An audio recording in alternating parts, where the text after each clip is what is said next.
All right. I'd like to call to order the City Council Workshop, June 3rd, 2019, 8:23 p.m. Madam Roll Call. Mayor Ronnie Felder. Here. Chairperson Kashamba Miller Anderson. Present. Chair Pro Tem Julia Botel. Here. Councilperson Troderick McCoy. Councilperson Shirley Lanier. Here. Councilperson Douglas Lawson. Here. Interim City Manager Deirdre Jacobs. Here. City Clerk Claudine Anthony is present. City Attorney Don. Here. All right.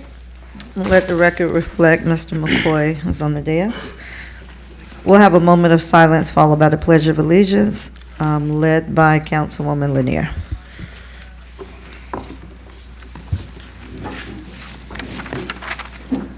I pledge allegiance to the flag of the United States of America and to the republic for which it stands, one nation, under God, indivisible, with liberty and justice for all.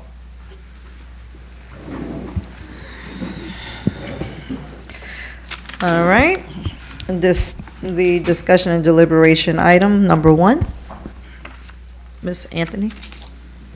Discussion and deliberation on the current water intrusion issues and remediation at City Hall. Update on the master plans of City Hall on both the north and south sides of Blue Heron Boulevard. In addition, a discussion on city facilities, including but not limited to fire, police, library, and public works. All right. Madam Manager. Madam Chair, this particular discussion and deliberation item for the workshop will be handled by Mr. Terrence Bailey, the Interim Director of Public Works, as well as our consultants. All right. Good evening. Good evening, Council, Mayor. Terrence Bailey, Interim Director of Public Works. I'll lead you through a brief history of this issue and the multiple City Council meetings that have occurred as it relates to the City Hall Master Plan. We will then move to an update on the water intrusion issue, and Mr. Sherman will come up if you have any questions about financial issues related to City Hall and its potential replacement. And as this is an informational item, be able to take questions. There are multiple stops in this presentation slideshow for you to ask questions. I've also provided a paper copy of these slides for your convenience if you wish to make notes or follow along for what is on the screen. In September of 2016, the City Council and community came together from ULI, the Urban Land Institute, while we were trying to determine the location of the new library. There was a 2-day charrette, and following that charrette, the Urban Land Institute recommended placing the library on the south side of Blue Heron on Parcel B. This is some of the excerpts from that ULI report. The entirety of the report was provided in the backup documentation for this agenda item for the community to read through, as it has been a few years since we've addressed the issue. Between September of 2016 and February of 18, the staff was working on, in essence, a master plan for new City Hall. Knowing that building simply the library without contemplating the balance of the buildings was not going to work, and we needed a comprehensive plan for all facilities, staff began working on this plan, and in 2018 presented it at a special meeting to the council at the time. These are some excerpts from the PowerPoint of that plan. The majority of the plan was to place the public elements of New City Hall on the south side of Blue Heron. In the middle, what is in essence from Blue Heron to Inlet Grove, would be a private development component. And on the north side, where the current ball fields are for Inlet Grove, the city would partner with the school board to build brand new facilities that would serve our community much better than having two independent facilities. During that same period, I believe there were at least 2 and possibly 3 meetings with the Palm Beach County School Board and the Superintendent of Schools and some staff and council to, in essence, pitch this idea to the school board. They were very receptive to the community having a new facility. It is ironic, and I apologize, put it in, but Wellington and Wellington High School are doing this exact same thing, and it was in the Palm Beach Post on Friday. I'll be able to provide you that article on some of the amenities that the Village of Wellington and the school board are doing at Wellington High School, but is in essence this same concept that we pioneered 2 years ago. So you can see there are baseball, softball, a full high school level track and football field. The gym facilities would be moved from the south side of Blue Heron all the way to the north up near 34th Street at the top of the Inlet Grove property. There'll be practice fields and tennis courts. In the development portion, all of the city facilities in the way of public amenities would be to the south. You will have police, fire, library, the city hall function, council chambers, to the, what is in essence, right adjacent to the railroad tracks. This is a tri-rail station and conjoined parking garage.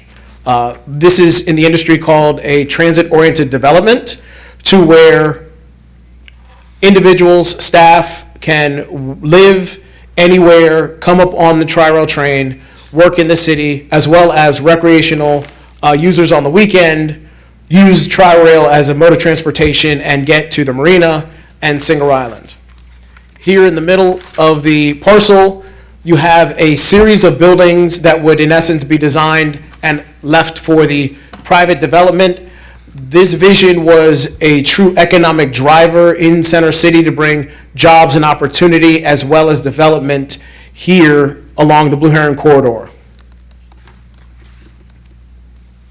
This is one of the views from the center of the City Hall campus looking north at multi-story buildings. There are different facades, glazing and elements. So you can see it is a very active and vibrant campus that will have many amenities and provide the residents a true hub for public services as well as recreational amenities. There were three options, A, B, and C. In essence, all of them are the same fundamentally. The City Hall functions will be south of Blue Heron. The public elements will be in the north end, and the recreation to the far north on the Inlet Grove property. This diagram has a little more rectilinear, square type development, and you'll see in the middle here a very large promenade and area in the middle of the campus for the private development. Again, here's a view of the amphitheater, the sunken amphitheater where events can occur, lectures, other entertainment amenities are an option in this arrangement. This was the third option, again, very similar with an amphitheater and private development in the middle. You can see with the very large lake in the middle, a walking course and a number of different elements on how the property could potentially be developed. These were all the options developed in 2017 as we looked at any one of these as just potential, something to give a visual representation of the opportunity that we can have when we redo City Hall. The staff is not locked into any of these, it's just so that council and the community can see the potential of where we may be going with the redevelopment and how it could look. I have a question. Was there an option for the facilities to remain here? That's where we're going next. All right. So you'll recall that very question was asked Yes, at this same meeting. And at the time, the answer was we had not evaluated keeping City Hall on the north side, but that is coming later. We've done that analysis and we have a presentation to show you on an option there. In July of 2018, during the budget process, staff came again and looked at all of the facilities for the city. This was presented in July of 18 as part of the capital budget for the funding needs for facilities throughout the city. It included the library, the public safety complex, City Hall, police, and all of the projects that you see listed there. In that same discussion of capital, this slide for potential funding sources, and I'll come back to this when Mr. Sherman comes up and he can answer any questions you have about potential funding options and where we are in the way of being able to borrow funds to capitalize this project. So with that, kind of at the first break of the history of the previous special meetings and presentations to council on the subject. If there are no questions, we will keep moving. I have a question. Go Yes, ahead. sir. How do you arrive at $24 million off of the 1 cent sales surtax? Randy?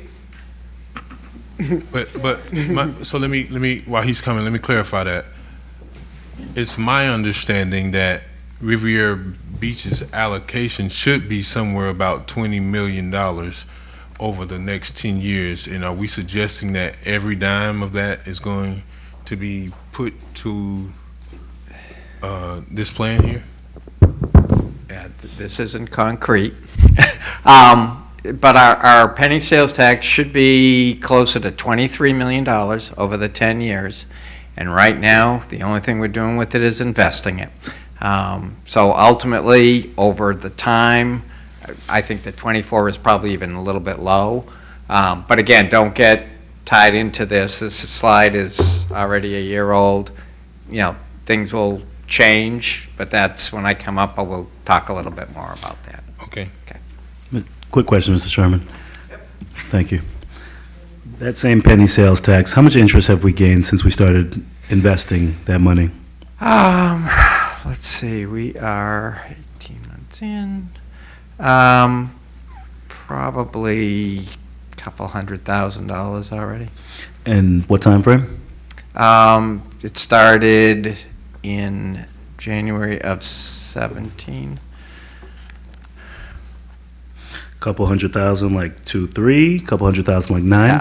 I mean, I'd like, if I can get you a better number on that, Excellent. if I can get into a system over there. That'd be nice. But again, we get a monthly payment, Mhm. and it's invested, you know, we just keep investing it with our, From previous discussions, I think we're at like 4.9, and I think yeah, it's over 8. we're over 4.5 at this Mhm. point as far as total in the bucket.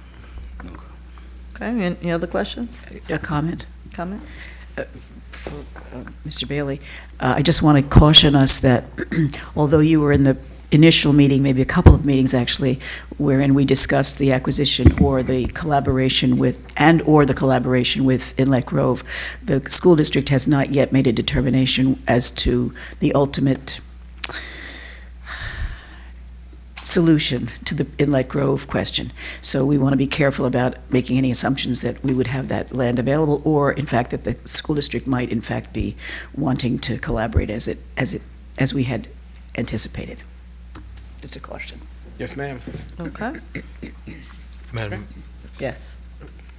can someone speak to the fire assessment fees? What exactly is that?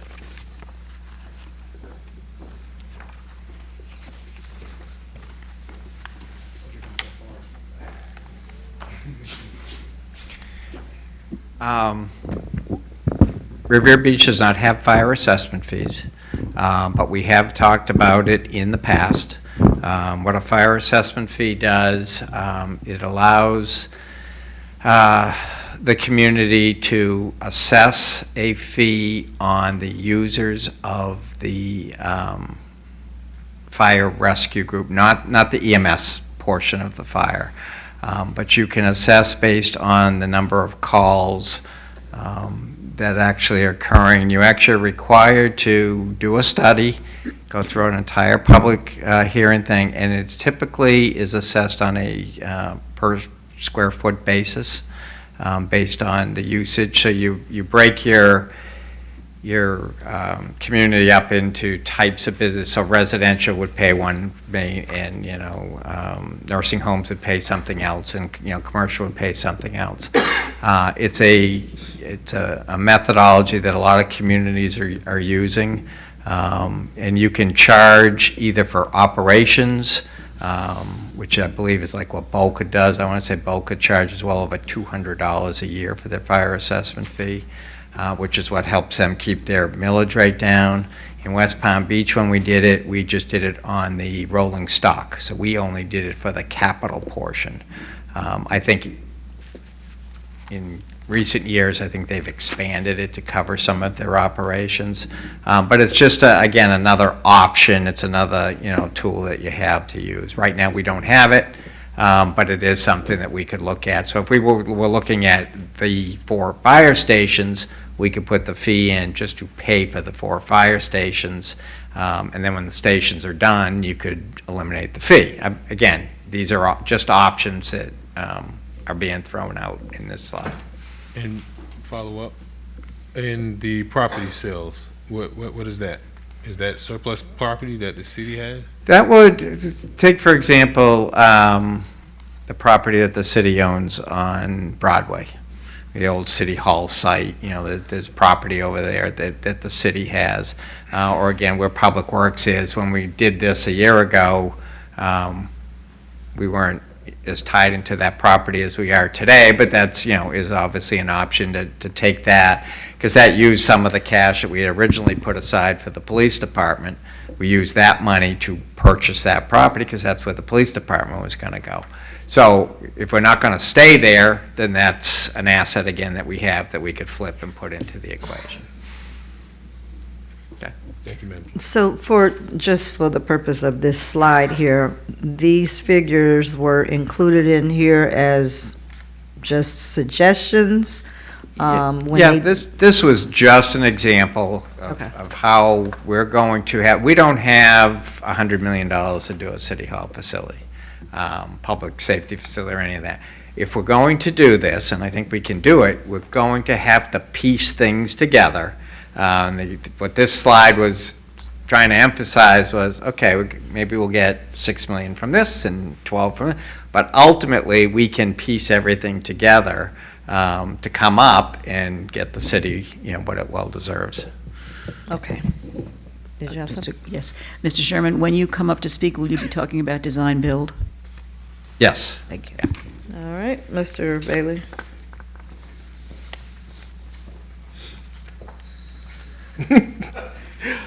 So now, Chair, to your question of the development on the north side, I'd like to bring our architectural team, Alfonso Hernandez, and he will, as part of the water intrusion, in order to look at the buildings here on the north side and their value and what we're going to do long-term, we did request that the architectural team show us what are our options here on the north and what could we do if we wanted to maintain City Hall here on the north side. All right, thank you. Okay, perfect. Thank you, Terrence. My name is Alfonso Hernandez, architect, located at 222 Clematis Street in downtown West Palm Beach. And so I've had the opportunity and the pleasure to start looking at the north side, as Terrence mentioned, and to try to understand what we can do and can you actually fit the municipal complex in a larger scope or a larger area within this area. And so we started looking at some of the things of what we can do on the site, and this was actually just a slide that we had maybe shown previously, and it just had to do a little bit with the history of Riviera Beach, and some of the things that were particularly interesting is that, within less than 100 years, a lot has grown from a small fishing let's say, area to a real dynamic city that has a lot of growth and potential. So the last building, or the building that we're currently in, was designed in the 1970s. 1977, we had the construction for the facility, and included a really good, talented architect actually from the New York area, very well-known African-American architect, who was very respected at the time, and he had a really good a good design, good buildings where we're at, but obviously throughout time, the population has grown, the needs have grown. And so this is why we're here, is really looking at the future, trying to understand what we can do. And so as Terrence mentioned, the beautiful master plan that he showed you previously incorporated the south side, incorporated a little bit the north side, and it's a very big scope, which is great, and I think potentially could be wonderful. In this case, what we decided to look at is really just to focus on the north and what we could do with perhaps some of these existing buildings, perhaps looking at repurposing them, and then adding new ones along the way as well. So on this slide, basically, I'm just going to show you where we're at. So right now, we're right here in this building. This is the library next to us, and obviously this is the fire department. and the police station. So in the 1970s, the population and the needs of the city were pretty much met with these particular buildings here. It made sense, and it was the right scope, right size. And it had some nice features, obviously open and open areas, private courtyards, things like that, and obviously enough parking to meet the demands of the time. But obviously, as the population has grown, as your needs have grown as well, we really started, to obviously need more spaces for each of the departments to grow. So in this exercise, I'm just going to take you through 3 different examples of what we were looking at to study how this can work. So just to start off in the middle here, you can see that this is the building where we're at, and this is the adjacent library. And so one of the thoughts is it possible to potentially repurpose the buildings? Now, repurposing basically means that we would keep a lot of the existing structure in place, like columns and beams, but basically to add a new envelope, a new skin along the perimeter. And that would be a cost savings from, let's say, getting rid of it completely. But in this point, we decided, okay, if we could take a look at that as example, maybe this is the core that you have, can we potentially add other buildings around it? And so in this case, we're looking at potentially the library, which is located at this location. We were looking at the potential police department here, parking lot, fire department, and then we started discussing some of these ideas with Terrence and with the rest of the group here, trying to figure out, does this actually make some sense? And part of it is that it potentially can. You have a really nice access into this area, good visibility. This little sketch over here basically goes and reviews some of the things that we were looking at. Central parking. Because of the fact that the building massing would have to get bigger, you need more parking. And so we thought, well, what if we put the parking right in the center? And then the fire department and police department here. But after discussions, we realized this may not be the best plan, because in reality, police really needs a lot more security than what we currently have shown on this plan. And the parking structure, perhaps could be at a different location that's a little more advantage. And then also the access through this site is like, well, this is the existing road. Do we want to get rid of it? And so the thought is, well, it really cuts the central space in here. And so this one didn't quite make a lot of sense to us, so we decided to look at another study. So in this case, we looked at potentially putting the police department here with a lot of parking in the front, and again, the library kind of in the same location, and the parking garage centered. But again, also reworking perhaps this access didn't make a lot of sense. Again, not a lot of security for the police department. We did reshape the fire department a little bit to create a little better flow than what we had on the previous one, and the parking to serve, all the potential program a little bit larger. So as we looked at this, we also realized that there's still some deficiencies on this one, even though there are some nice elements. Straight access, a lot of visibility for the repurposed buildings. The library has really clean access as well, but also we'd had to modify this entrance, which was maybe not ideal. So then we looked at this last one, and we thought, okay, this one does make a lot more sense to try to get all the program on this north side. And so as we sketched it out, we're trying to look at access for perhaps Inlet Grove to be able to come through. The parking, instead of being in the center, we put it a little bit further on the south side. And after thinking about the parking, we realized, well, you can do a lot of parking that is going to be needed for the facility, but we can also have a retail component. So the area that I'm pointing is potentially a little bit of retail. So repurposed buildings, a library that's all on the first floor. In this case, the library has a second level to it, and it has some of the potential amenities for a cultural center and potential, let's say, other facilities that would be of value to the community on top of the library. But the library would be all on the ground floor. The fire department would be located at the northeast corner with nice access for the fire trucks, and then to be able to connect it. Now, the way that we're connecting everything is potentially with a covered walkway, so it keeps you dry. In the police department, right in the center, but with a lot of security. So in this case, you don't have the road that continues, but we have a nice central plaza in the center area that ties all the buildings together, not unlike what the original designer had envisioned, which is to have a central plaza that connected all the buildings together.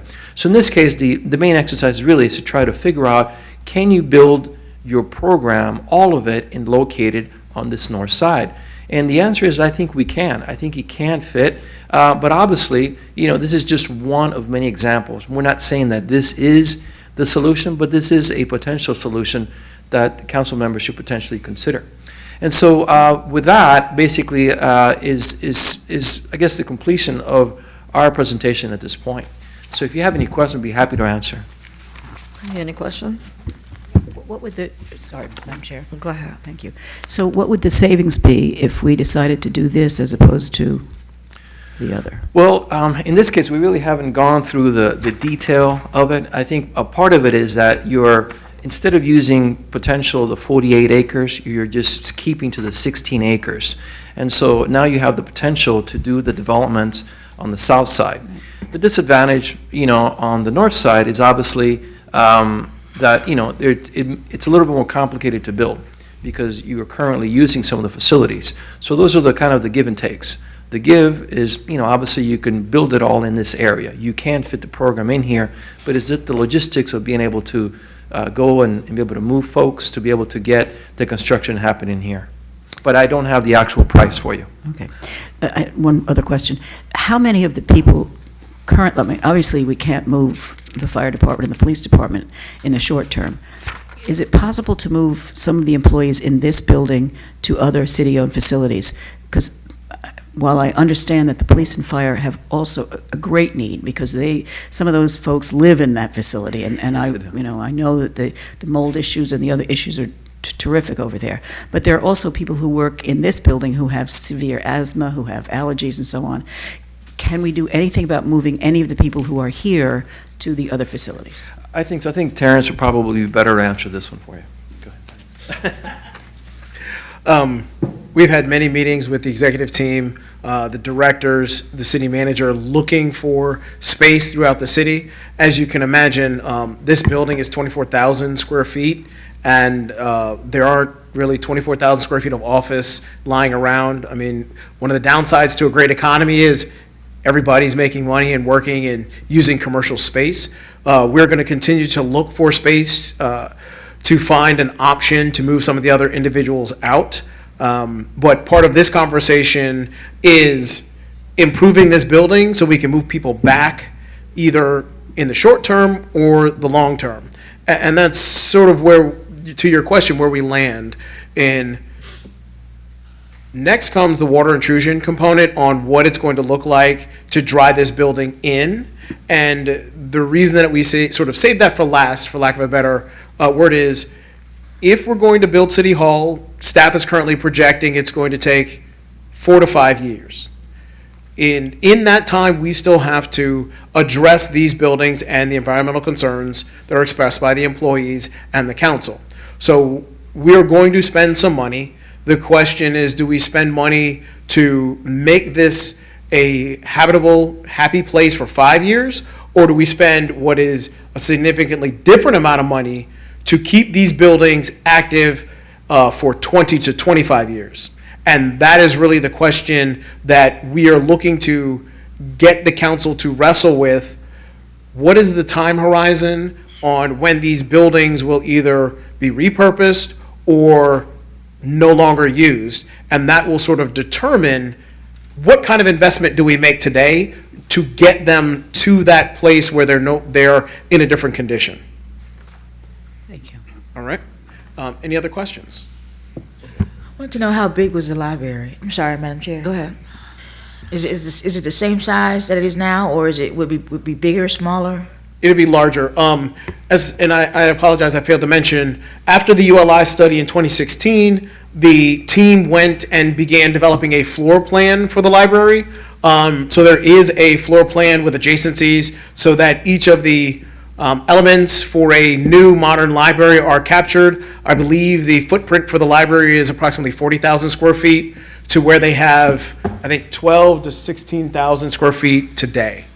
So it is significantly bigger, but it has all of the elements that were outlined by the library, and the library's board worked with the architect in laying out that design. All right. For the City Hall, would it still be the 2 floors in addition to the old library building? Or are we able to increase the height of the buildings? We've frequently been asked about this 3rd floor that is rumored.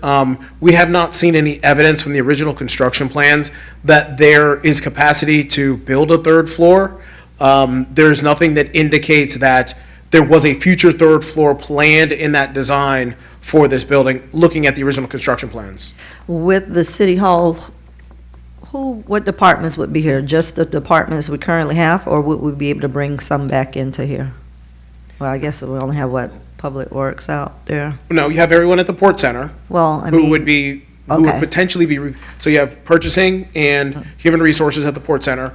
Obviously, all of the police operations that are at the Port Center now would go into their new police building, so we would not occupy the Port Center anymore, and in essence, there is a potential for bringing all of the other all the other departments back into one campus.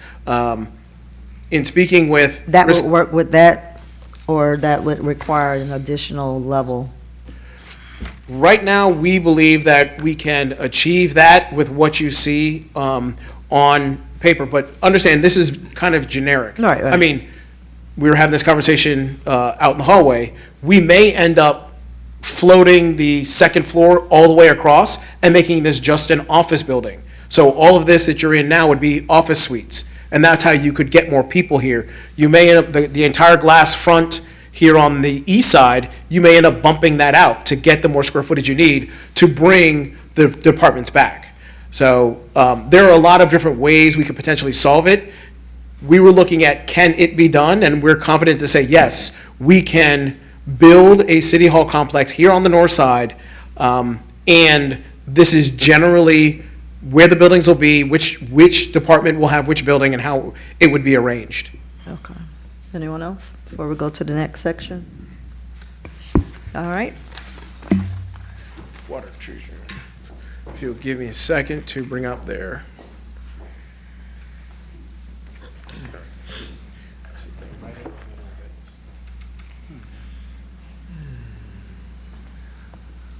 My name is Don Beers. I'm a registered engineer, and I work for Allen Gerwig and Associates, and I appreciate the opportunity for evening. serving the city of Riviera Beach. Good evening. This is obviously just a general slide on the layout of buildings. I wanted to go through this quickly, the purpose of the study that we were charged with. We were charged with determining the condition of the roof of the various buildings. The short answer is they're in reasonably good condition. Calculate the short and long-term cost of roof maintenance, and we will get into that in a minute. Investigate the historic leakage problems of the wall system. We did investigate that and feel that we understand where the wall leakage comes from and how that could be solved if you decided to do that. And determine if the buildings can be made watertight. We feel the answer to that is yes. These buildings can be made watertight. They have a sort of a built-in flaw that can be rectified. At what cost, which we will cover later on. And can the buildings be occupied during the repair? And the answer is there's a lot of grinding that would go on during that repair, and we do not feel that anyone would want to be in the building when that repair occurred. Buildings were constructed, as you already know, in the early 70s. All of the buildings share the same structural details. They were essentially cut from the same cloth. There is a single set of plans which describes how all of the buildings were built. So they're not independent. They all share the same type of structure, type of details are in the plans. The actual structure of the buildings are in good shape. There's no cracking. There's no signs of settlement that you might find in older buildings of this age. Basically, there is no deterioration. So there's really, after 40 years, there's no structural problems with these buildings. They are sound. The buildings could last, the actual structure of the building could last another 50 years. We don't feel that there would be any major structural issues or repair costs with the structure itself. There's always maintenance costs, painting, repairs, windows, etc., that need to be maintained. But as far as the basic structure itself, we feel that it is sound after 40 years and will be sound after another 40 years.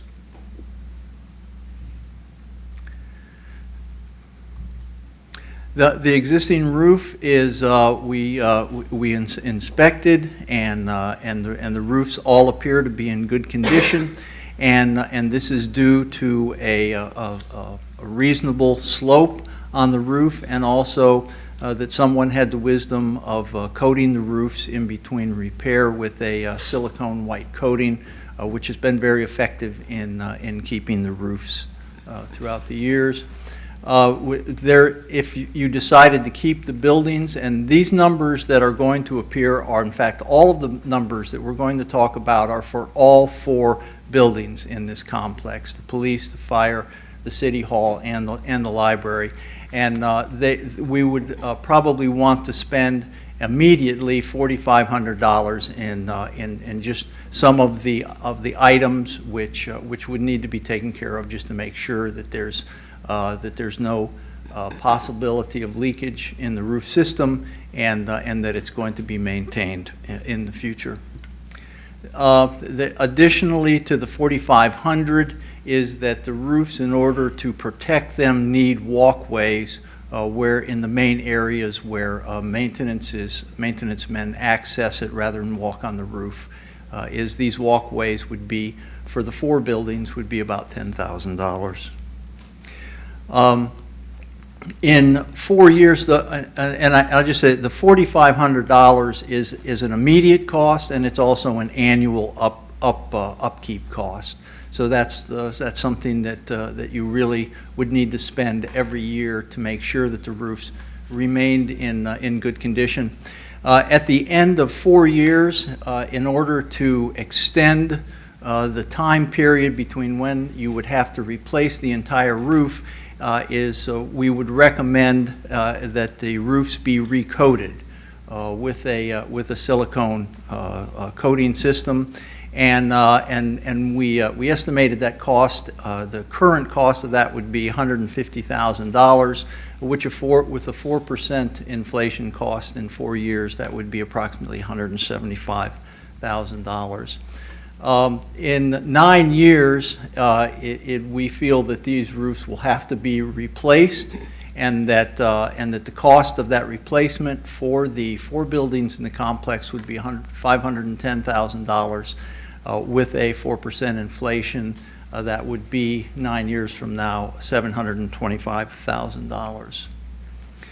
The exterior walls of the buildings are made up of 3 main components, and those components are windows, are formed and poured concrete tie beams around the building, and then heavily fluted 8 by 8 by 16 concrete masonry units, and they are the same units that are used interiorly in here. So these are these are also used for the exterior of the building. So all of the, let's see, I think I went the wrong way here. Okay, the exterior fluted units are they are a structural part of the building. They are not a architectural cladding. This is not, what you see is not something which is just a facade that's put on top. This is, behind that is attached a part of a concrete block that the wall is built out of. Sometimes the sections of wall support the windows. Often they support other structural components. In every case, the exterior masonry with the flutes as part of that masonry system is an integral structural part of the exterior walls of the building. It's not a facade. I just wanted to quickly go through the type of, there's 3 main types. You have a double Wythe cavity wall, which is not what we have here in this complex. You have a stucco wall, that's not what we have. We have what's called a single Wythe wall, and in a single Wythe wall, the wall itself is the complete exterior system, including the waterproofing. And really, the waterproofing is you want to catch the water on the outside face of the wall. Once it gets past the outside face, then you're in trouble. So that is a single Wythe wall system is what we have, and we're trying to capture the wall on the outside face.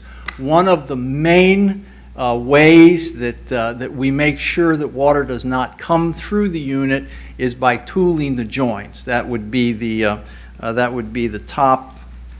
That would be this concave joint. That is a tooled where you compress the mortar when it's thumbprint hard, and you compress the mortar right at that face, and it seals that face. All stucco work is flush cut so that the lines, mortar lines, don't telegraph through the stucco in the future. These two weather-struck and raked joints, we do not recommend under any circumstances for exterior walls in the state of Florida where you have heavy rains, and that is because this mortar is really just pulled or ripped out, and it also leaves a ledge, both in the weather-struck and the rake joint. It leaves a ledge at the top and bottom of the joint. What we're going to find is that the system that was used in building this building really rendered the entire building with a raked joint scenario, and that has created the leakage problems. And there we see the different buildings, the different areas. The poured concrete and the masonry are color coded. When you look at the buildings, the poured concrete is in white and the masonry is in red, and the windows are the windows. So those are what we have. The flutes, as we said, are part and parcel of they're 8/8. The building is built with 8/8 16 blocks with the flute on the exterior of the block. The flutes are approximately 3/4 of an inch deep, and they are flat on the top and the bottom. And the problem with that is that they can hold water after a rain on both the top and the bottom of the flute, as you can have water hanging and being pushed into the building. The problem occurred because of I'd say at least 50% of the joints have when the mason laid the block, it's very difficult to lay these fluted units. Sometimes they're imbalanced, and they sort of squish over, and the mason many times will cut the mortar joint, make it narrower so that the top of the masonry ends up at the correct location. But for whatever reason, you could not tool in the back. If you can see in the back of there was not space for the mason when he laid the block to tool the mortar in the back. So that is unconsolidated mortar.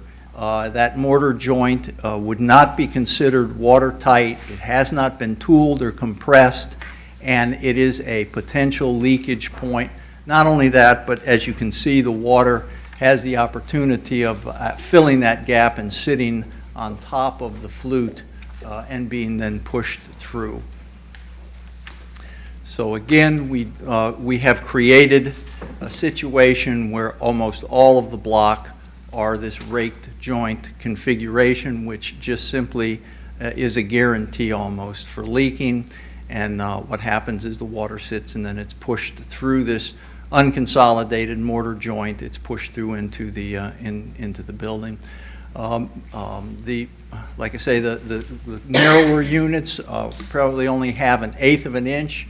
There are probably some of those in here that you can see that are almost that tight, where they should have had a minimum of 1/4 of an inch or 3/8 of an inch. There have been a lot of different approaches to trying to fix the problem, drilling holes at the bottom of the wall to get the water out. Unfortunately, the water does not necessarily go to the bottom of the wall. It finds its way through the wall, through the joint, and ends up on the interior of the building. So you need to stop it at the exterior face of the wall. That's where we prevent the water from coming in. So what do we have? We have approximately 23,000 linear feet in the 4 buildings of joint that is suffering from this problem. The cost to correct this, the way to correct it is you grind the joints open to 1/2 an inch, and then you to a half an inch wide, and then you grind into the mortar joint approximately a quarter of an inch, and then you reseal the mortar joint with a one part polyurethane sealant, and that pretty much fixes the problem. It's a permanent fix, or a fix that would last at least 20 years before needing to be revisited. The cost of grinding and resealing those joints would be about $12.50 a linear foot is what we estimate, and so that's about $290,000 to correct that, just that specific flaw in the actual building. The rest of the numbers, that's not the sum total of making sure that the buildings are watertight. You also have the top item is the horizontal joints between the block. You then have vertical joints between the block that need to be ground and resealed. The perimeter of the block panels need to be ground out and resealed, vertical control joints. You have the perimeter of the window panels themselves, which would also need to be ground and resealed. The windows are sealed in place. Right now, the windows are operable, and I would not recommend, and we are not recommending trying to keep the windows operable, as you would seal the window shut and do what's called wet sealing, where you simply put a silicone sealant across every crack everywhere throughout the window system, to making sure that they are sealed. Some of the areas that's been done before, don't know what the quality or whether that was effective or not. If you really wanted to make sure that it was done, you would redo it throughout the 4 buildings. The windows, the cost of sealing the windows, there was some talk about replacing rather than resealing, so we broke out the cost of the windows for the 4 buildings is about $240,000. The building would then, after the grinding, you would almost assuredly have to paint the building to get a decent look back. It would look, the grinding out the joints all uniformly to a half inch wide would not affect the look of the buildings. They would still look good, and it would have to be repainted afterwards, with a total cost of about $863,000, and with a 15% contingency on that, that would bring to just under $1 million. If you break it down by type, your masonry ceiling is about $600,000. Your windows are about $270,000, and your painting is about $120,000. And as already been indicated, since we don't know what other work would be done to the buildings, which ones would be expanded, or then we really don't know what the interior or relocation costs would be for the project. So the only thing that we know at this point is that that the buildings can be made watertight, and what the costs of that would be.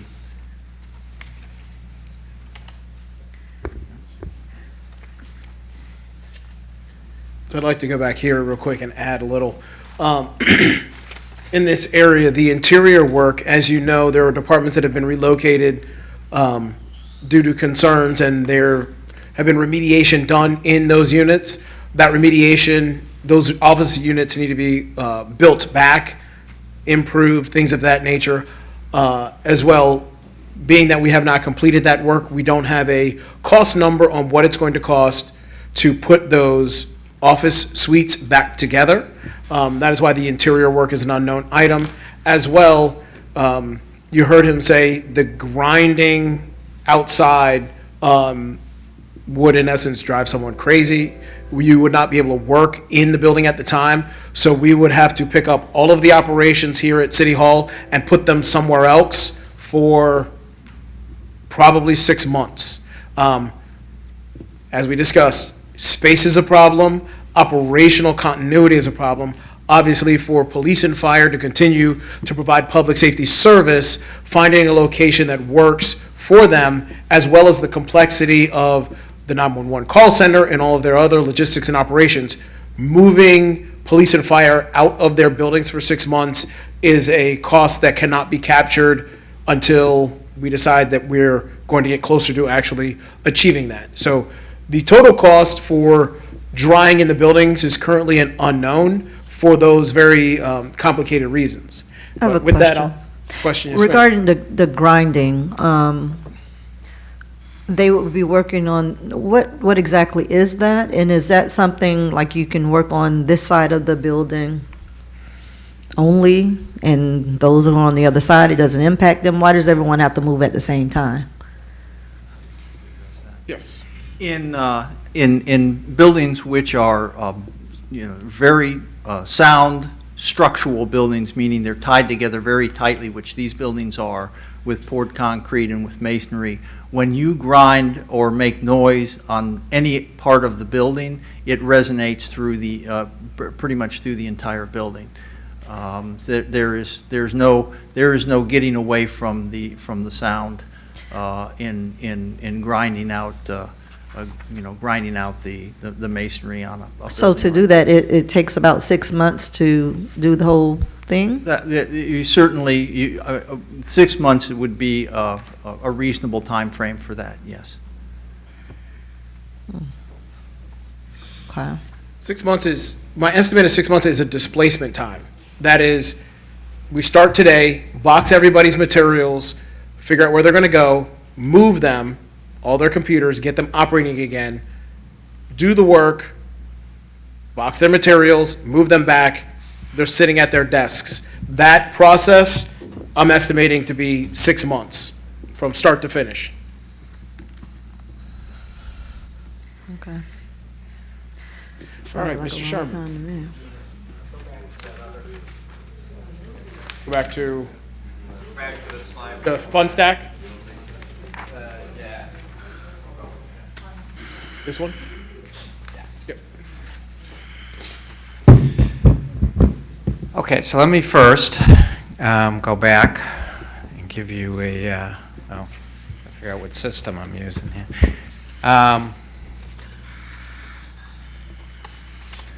Answer to the other question. Right now, we have $5.3 million in the penny sales tax. And the interest that we're bringing in right now is about $10,000 a month. And so right now, we're about 25 months in.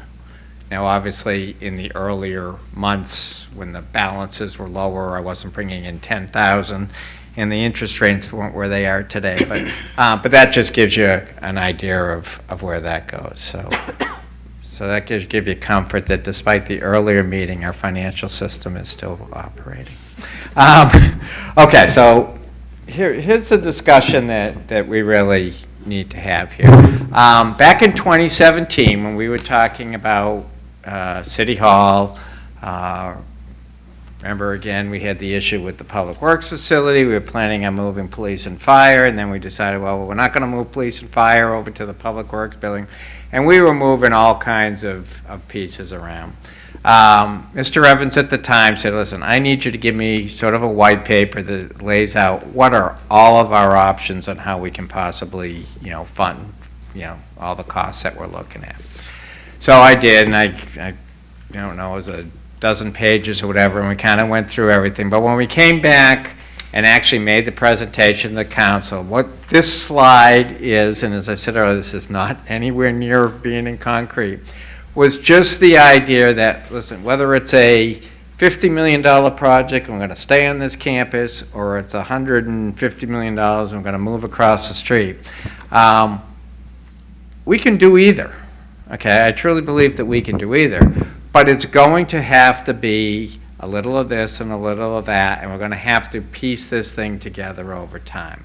There are a number of different options, and if you go back and even look at the way that we originally started with the marina and bringing somebody in and doing all that development, and they're going to pay for the land, and we went back and forth, and then the city actually leased the uplands to the CRA.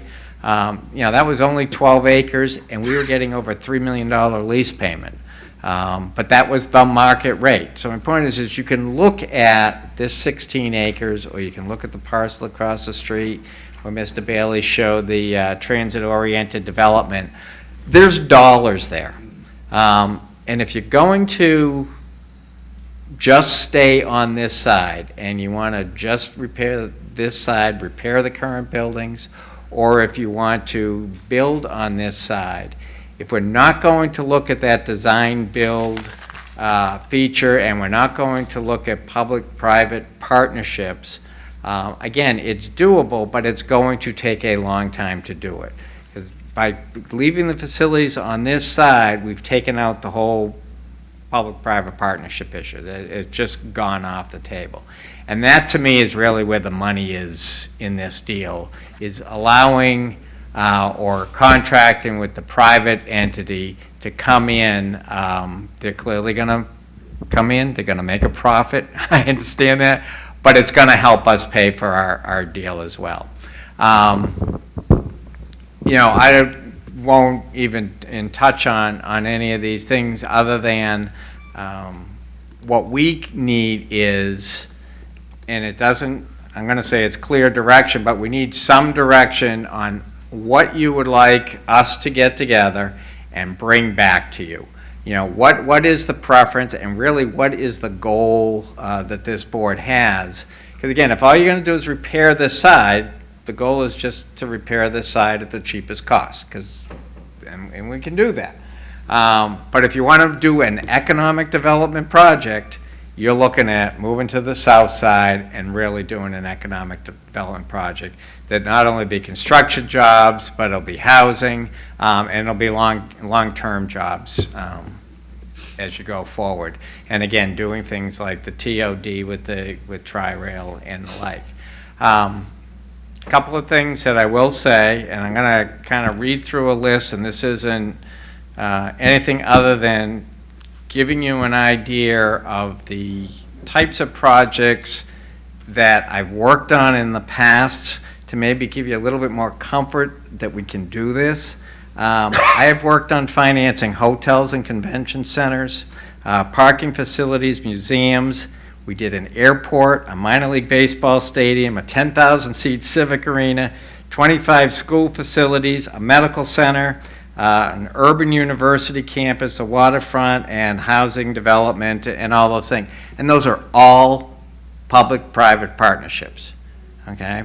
A lot of them were multiple governments, you know, as we talked about, like with the school board, and they were all done differently, okay? So I'm hoping you're not expecting us to say, here's the answer tonight, because it isn't. You know, we can't do that. We don't know who the partners are. We don't know what the cost is. And once you start opening it up to the private sector, the pictures that we've shown, I can guarantee you it's not going to look like that at the end of the day. They will all have their own ideas on what they want and what we need to provide and what they need to provide. We have all of these tools available to us, and in certain instances, we're going to need cash. And in certain instances, it can be done, you know, through leases and tax abatements, and there's all types of opportunities for us to really do something fantastic if that's really what we want. Or again, we can say, okay, we don't want to spend our money here, we don't want to move in this direction, we just want to, you know, fix with what we have. Councilwoman Botel, you asked about the design build finance. Anytime you drive by a vacant parcel, I don't care where you drive it, and you see that sign that says, we will build to suit, that's a design build finance. You in essence say, I need this type of building, they own the land, you design the building that you want, and they will build it for you, and they will gladly lease it to you at the end of the day or sell it to you at the end of the day. And really, that's the option that we had looked at for the library. As Mr. Bailey said, we had an architect group come in, they worked at the library, we did a couple charrettes and, you know, and kind of got a feel for what people wanted in the library.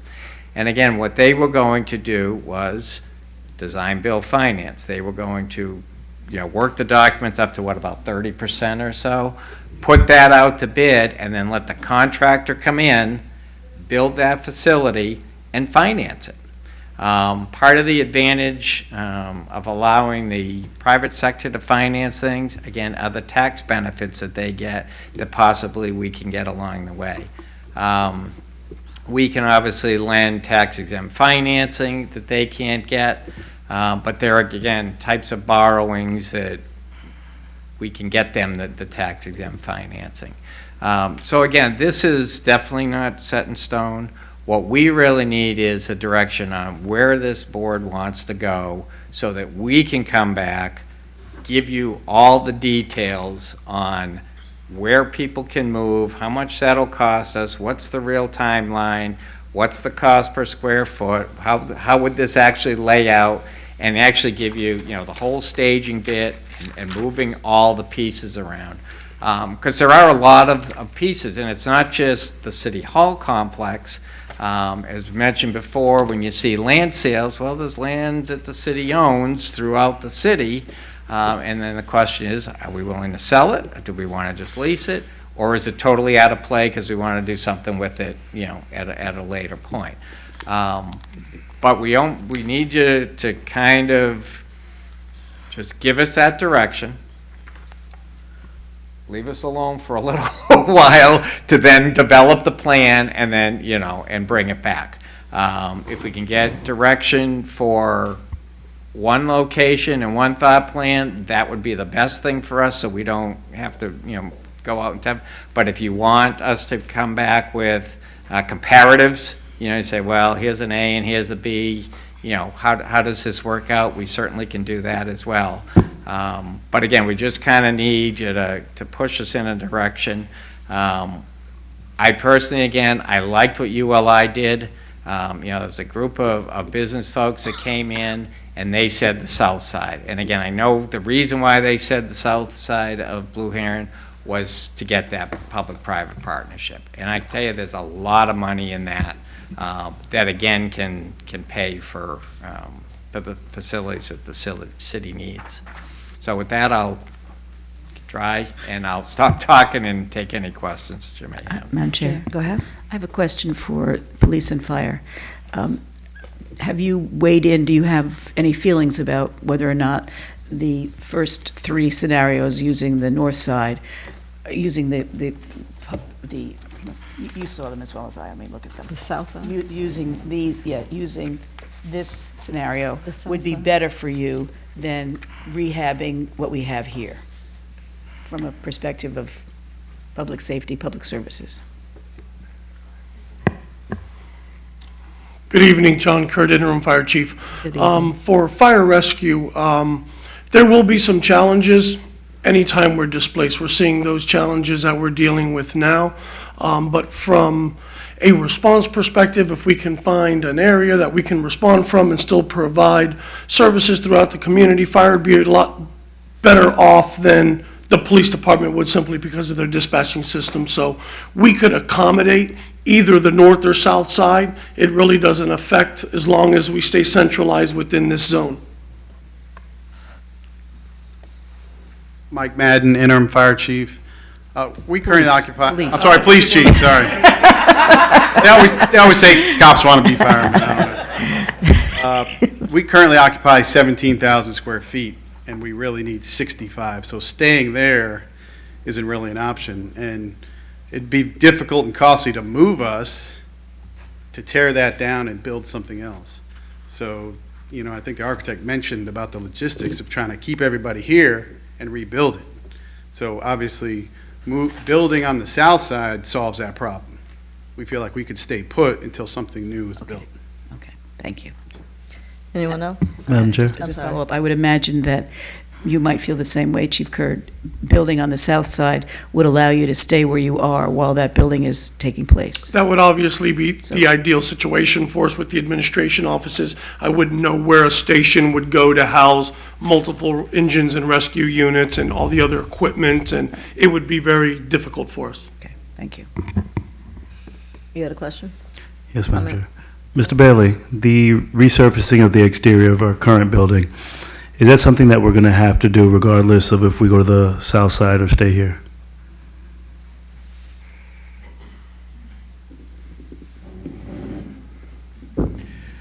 I guess just a follow-up with that, is it something we can get by without having to do if we decide that we're going to build our complex on the south side and try to find other alternatives to resurfacing the exterior if we're going to tear it down in 3 to 5 years? Staff kicked around an option, excuse me, apologize.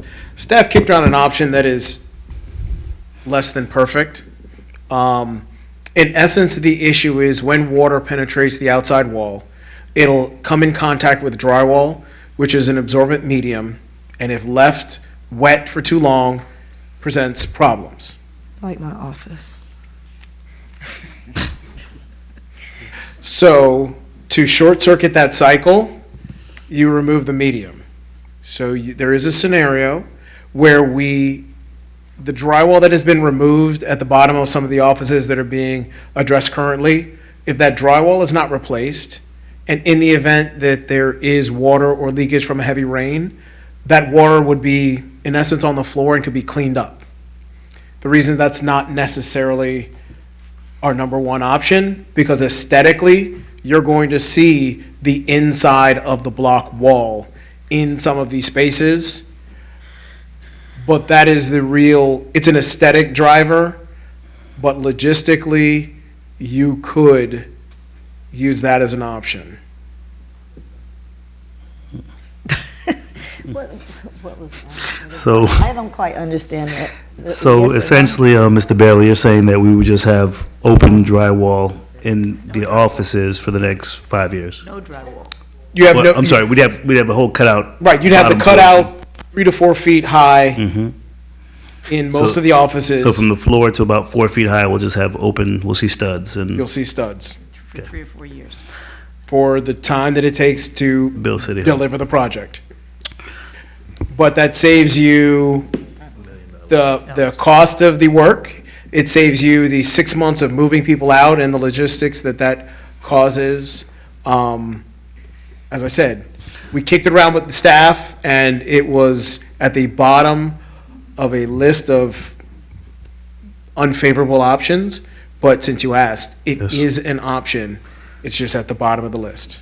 Madam Chair, anything else? Any other option beside the, We are working feverishly to find some. okay.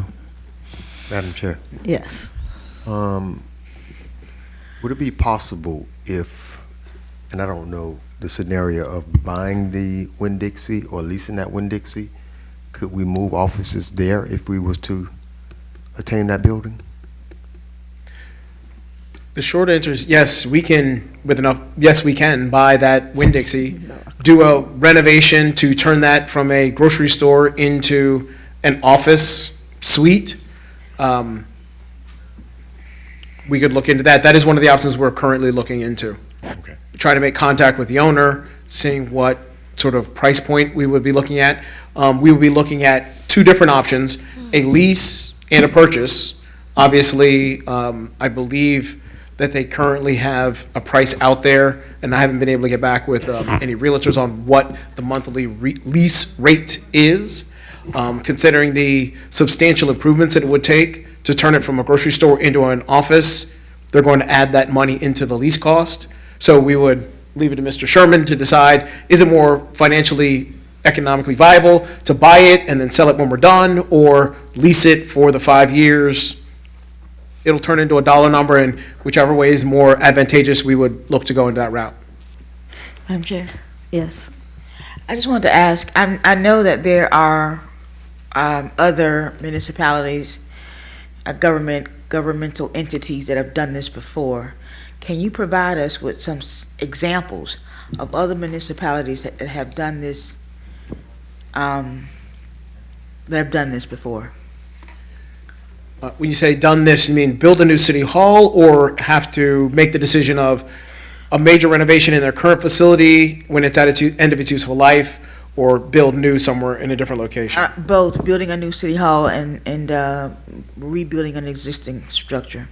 But I want to see what other municipalities have done with their city hall, because this is not just a regular building, it is the face of the city. You're done? I have a question, Mr. Sherman. I think you mentioned that the public-private partnership could not happen on this side of Blue Heron, on this property? I'm sorry, can you? You said that the public-private partnership could not exist, we couldn't utilize it on this side. Yeah, if you're going to keep the city facilities here, Mhm. there's no room for any public development. Well, on one of those slides, didn't he mention about the retail space down at the bottom of the? Yeah, I mean, you could build a parking garage and you could put a Dunkin' Donuts at the bottom and something, but that's not gonna pay the bill. I mean, What is going on with some of the I think I recall when I first came on council, there were, bless you. Bless you. There were talks when the talks came up about moving it to the south side of Blue Heron because of someone interested in buying up the strip by J Avenue. Do we have the ability to look at getting some of that land along J Avenue or next to Inlet Grove to be able to add that component? Yeah, that's been part of the discussion we've been having with the school board. Okay, Or Dr. Fenoida. So, but that would be just for the recreational facility part, or? That doesn't necessarily have to be. Initially, when we were looking at it before that plan that was shown to you, we were looking at maybe sharing parking with Inlet Grove and putting the parking garage back so they could use it. The school could, in essence, use it at one part of the day, and we'd be using it at, a different part of the day. No, again, those layouts are gonna change, guaranteed it's gonna change. But, oh no, all that's, available for discussion, but, again, the opportunities on this site for private development, they're relatively small.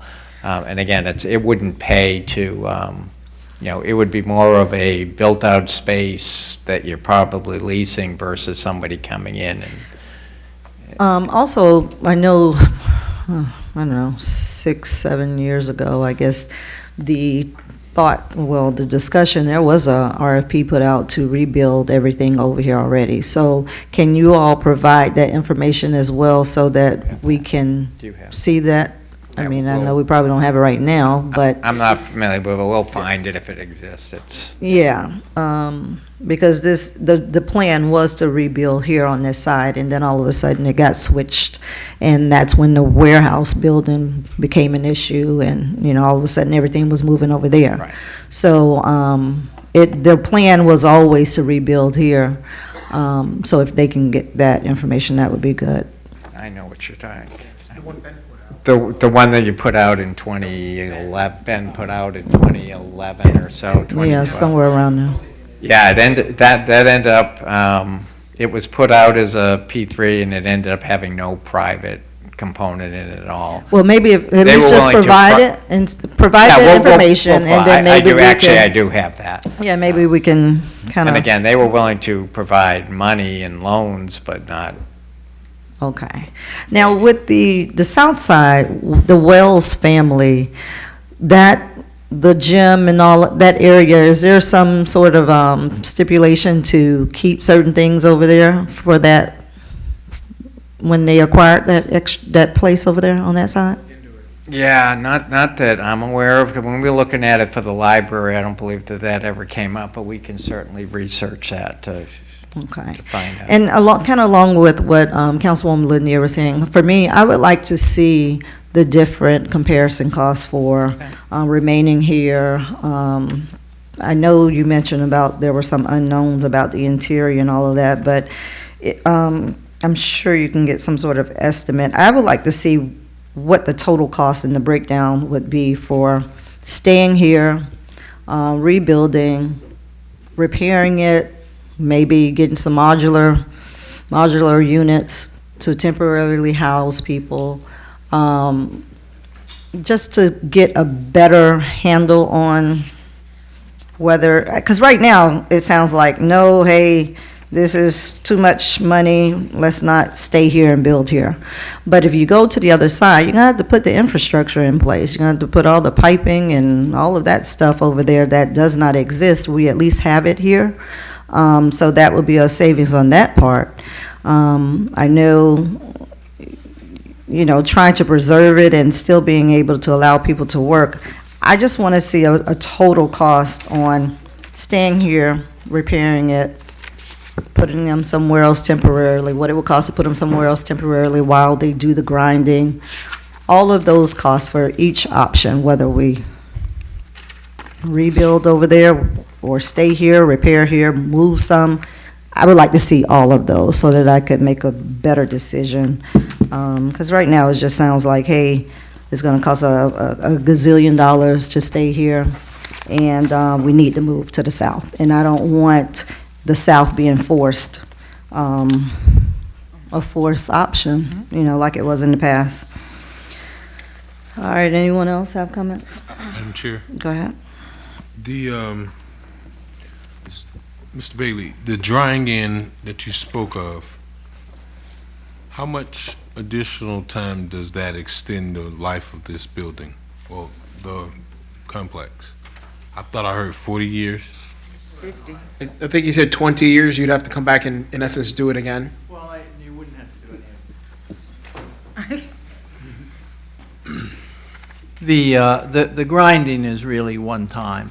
The sealing, the silicone sealants are good for at least 20 to 25 years. After that, the cost of resealing, it'd probably be less than half of the cost. Certainly probably not as much as your re-roofing. At 9 years, you're talking about $725,000 in re-roofing the structures. But there's regular maintenance, but it is a lifetime fix. It's not something which is a few years and then you have to redo it again.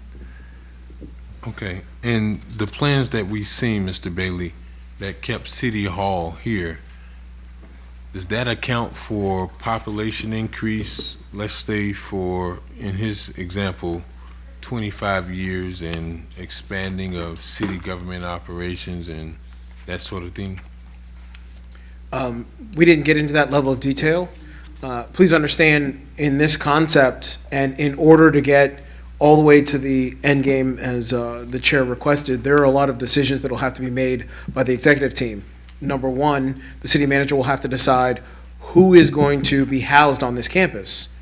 Right now, there's an assumption potentially that everyone who's not in the building will move over, obviously less utility district and public works, but that is not necessarily a given. We may build another small building on a piece of city property because you can't build this large enough for everyone. But we haven't gotten that far to decide who is going to be repatriated to this property, and if we can't bring everybody back, which is the right department that would live at an off-site facility, and how much space will they need? Okay, follow up. Go ahead. So, the design build finance option that was listed on the funding scenarios, it was about $30 million. So if we're on the north side and we don't have an avenue or a possibility of a P3, does that just go away and we're deficient $30 million on a rebuild of a city hall? Well, again, the number that was up there was not necessarily tied to anything specific. But you could do a design-build finance on this side. But again, you do a design-build finance, you're still paying for 100% of the project. You don't have any private dollars assisting with the project. Again, they're willing to finance it because we can't necessarily finance it. Again, we have legal capacity to borrow, but when we borrow, we have to pay it back. So unless we have the resources to make all the loan payments, because I can borrow cheaper than the private sector can, but we still got to pay it back. The advantage of doing the design build finance is is that you can, you do get the tax benefits, they get their depreciation, you get all that working in your favor. The interest rates will be higher because they won't necessarily be tax exempt. But it does give you more capacity than we probably have the legal capacity to do. So, you gotta, those are the points, you gotta just piece it all together, and decide, again, what the timing is and, and how you wanna, use the arrows that you have in your quiver to put the thing together. Not sure if I answered your question or not. I guess I don't know what would be the options for us to have some sort of private partnership on this side that's going to help generate revenue for the city to be able to pay that. I don't see it unless you can carve something out right along Blue Heron and give somebody that ability, but now you've buried City Hall in the back, and that's probably not a preference. But yeah, no, I agree. If you're gonna stay with this layout that you have, or the one that they showed, I think you've lost all your opportunity to do a private. Again, other than some small retail leases or something.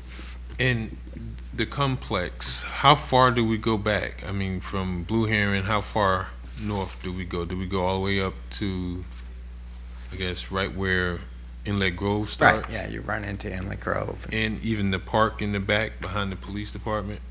Park in the back, I believe, is the city park, right? Yeah. And that would be what we would be considering as far as the whole entire city? Right, right. Oh. And that was part of the sports complex that we were using. Because again, if I have this right, the school board had bought property to do the high school back there, so they have vacant parcels of land back there, and we were going to use those as part of the whole development. Okay. That's it, Madam Chair. Okay. I have a question ahead. about, on option A, B, and C, on the second drawing of each option, there are blue arrows. On option A, they point to the north. On option B, they point to the south. On option B, oh no, there's two different arrows on option B. Oh no, on option C, it might be mislabeled. They point to what do those mean? That's, if you look here on the screen, those are your sightline view. So when you go to the picture, the base of the arrow is where your sort of feet and eyes would be standing, and the arrow points to where you would. This picture. Yes, ma'am. I got it. So it just tells you the orientation of I see. the visual graphic. Thank you. Anyone else? All right, so are you all clear on what we would like to see come back to us in terms of, because tonight is just a workshop. You're going to go through the questions, Mr. Bailey? No. Okay. Again, you basically, we've talked about this, and you've given us direction for what you want when we come back. Okay, everybody's good with that? Yes, ma'am. All right, Ms. Jacobs, you have any questions for us or Sure. comments? Madam Chair, I want to go over the items that I have written down to make sure we understand what you want. Mrs. Lanier, you asked for information on other municipalities or city halls, how they've been built and financed. Yes. Okay. Mrs. Miller Anderson, you were asking for information that dates back 6 or 7 years with regards to rebuilding on this particular site. Yes, as well as to get the total cost for staying here, repairing here, being able to go somewhere else Yeah, you asked temporarily. for a comparison cost, right, of remaining here or rebuilding. And you also asked for information about researching the Wells Yes, facility? yes, to What see, is that exactly? to see if the Wells family, are there any stipulations as to what we can do on that property where Wells Gym is? Okay. There, Madam Chair, there's one or two other additional items. There were agenda items that were removed from the agenda because they had a relation to us needing direction on how to move forward. One dealt with improvements to the fire department's locker rooms, and the other dealt with rebuilding the police department's kitchen area, and I think it was 11 restrooms. And we pretty much needed direction on how to proceed with those, given the cost of them in relation to having to build, or your consideration in building a new city hall, or us going ahead and doing those improvements in the meanwhile. How much? I believe the police department was about $219,000. Are those items something that is urgent and needs to be done, or is that something they would like to have done? 'Cause I think we got a lot of money numbers being thrown around here tonight, so we gotta prioritize. Mike Madden, interim police chief. We have given tours to some council members. They have seen the condition of the facilities. They are in a condition that they cannot be maintained. So the timelines for reconstruction of a police department are sitting probably around 5 years. So, you know, we believe they're worth fixing for that amount of time for us to occupy them. The kitchen area is something that was approved in our emergency operation plan item that came forward a few council meetings ago. And it certainly, if we didn't do it and we didn't have a hurricane, it wouldn't be a big deal. But to say that that's not going to happen in 5 years, again, that's a smaller cost compared to the bathrooms to reconstruct, but it would be something that we believe would be money well spent. All right. Fire? Good evening, John Curd, interim fire chief. Not the police chief. In regards to importance, I've asked my male and female firefighters to share facilities now. Since the inception of this department, as many of you know, we have communal showers and we have communal toilets for our male and female firefighters. Unless council is prepared to make some kind of movement in the very near future, I would think it's absolutely essential for our men and women to have their own showers, and actually for more than one firefighter to be able to shower at a time after they come back from a structure fire, considering the cancer studies that have been put out there and the importance of hour to shower for our crews. Thank you. And how much is it for fire, the fire one? If my memory serves, I think it was 197. It's a very large locker room that services the administrative side and Fire Station 1 here on this campus. And where are those funds coming from? They're budgeted in the 5-year capital plan. So there's a capital sheet. It went through the budget process. It has taken this long to go through the design, procurement, and we're ready to go to contract and construction. So it's already in the current budget? Yes, ma'am. Okay. All right. Chair, Question, comment? I would just urge us to take this opportunity to make that happen as soon as possible. I think we've all seen the condition of both those buildings, and it's abhorrent that we have people working in that situation. All right, so with that being said, they were initially on the agenda. You're trying to find out if they want it to be added back on as a consent agenda item? Madam Chair, we can do that, but for now, they were moved until the 19th. Okay, so you all would be okay with that coming back, well, coming on the 19th agenda? Okay. All right, anything else regarding this item? No, ma'am, thank you. All right, with that being said, we stand adjourned. Thank you.